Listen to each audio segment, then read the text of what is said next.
Hello friends. आज के इस वीडियो में हम प्राचीन इतिहास के प्रकारों के विषय में चर्चा करने जा रहे हैं। एक साधारण व्यक्ति के लिए इतिहास तीन भागों में बटा होता है: प्राचीन इतिहास, मध्यकालीन इतिहास एवं आधुनिक इतिहास।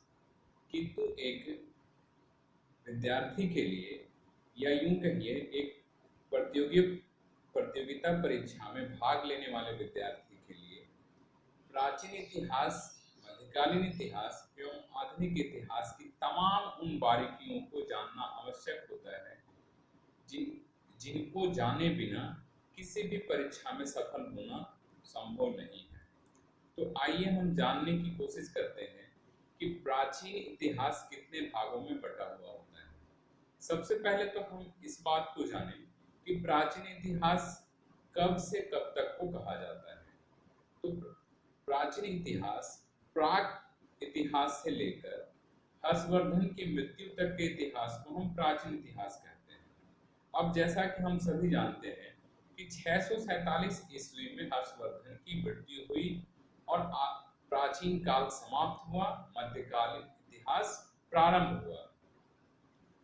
इस प्रकार प्राक इतिहास से लेकर 647 या 650 तक के इतिहास को हम प्राचीन इतिहास कहते हैं। अब बारी आती है कि प्राचीन इतिहास कितने भागों में बटा हुआ है। तो प्राचीन इतिहास तीन भागों में बटा हुआ है, और वो है प्राक इतिहास, आद्य इतिहास एवं इतिहास। प्राक इतिहास किसे कहते हैं? तो प्राक इतिहास इतिहास का वह कालखंड है जिस कालखंड में को जानने के लिए हमें केवल मात्र पुरातात्विक साक्ष्यों पर निर्भर रहना पड़ता है, यानी कि उस काल के लिखित स्रोत उपलब्ध नहीं है। यानी उस काल में किसी भी प्रकार की किसी लिपि का आविष्कार नहीं हुआ था। एकमात्र भग्नावशेष, पुरातात्विक अवशेष पर ही हमें निर्भर रहना पड़ता है। दूसरा है आद्य इतिहास। आद्य इतिहास इतिहास के उस कालखंड को कहा जाता है जिस कालखंड को जानने के लिए हमारे पास पुरातात्विक साक्ष्य के साथ साथ लिखित साक्ष्य भी मौजूद हैं, किंतु विद्वानों द्वारा उस लिखित साक्ष्य के लिपि को पढ़ा नहीं जा सका है, जिस चलते उस कालखंड को जानने के लिए हमें फिर से वापस उसी भग्नावशेष या पुरातात्विक अवशेष पर ही निर्भर रहना पड़ता है।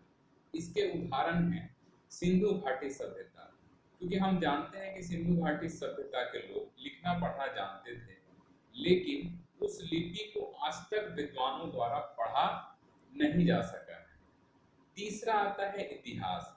तो इतिहास उस कालखंड को कहा जाता है जिस कालखंड को जानने के लिए हमारे पास पुरातात्विक साक्ष्य के साथ साथ लिखित स्रोत भी मौजूद हो और उस लिखित साक्ष्य के लिपि को विद्वानों द्वारा पढ़ा जा चुका है, वो सभी इतिहास में आते हैं। अब एक छोटा सा एग्जाम्पल से आप समझिए। जैसा कि हम सभी जानते हैं कि जेम्स प्रिसप ने 1837 में अशोक के शिलालेख को पढ़ने का दावा किया और पढ़ा। इसका साफ मतलब ये कि मौर्य काल 1837 से पहले आद्य इतिहास का भाग था।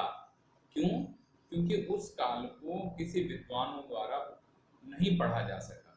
1837 में जैसे ही जेम्स प्रिसप ने अशोक के शिलालेख को पढ़ने का दावा किया, वैसे ही मौर्य काल आद्य इतिहास से इतिहास का भाग हो गया। अब एक कदम और पीछे चलते हैं। यदि सिंधु घाटी सभ्यता के लिपि को विद्वानों द्वारा पढ़ लिया जाए तो सिंधु घाटी सभ्यता भी आद्य इतिहास ना होकर वह इतिहास का भाग हो जाएगी। धन्यवाद।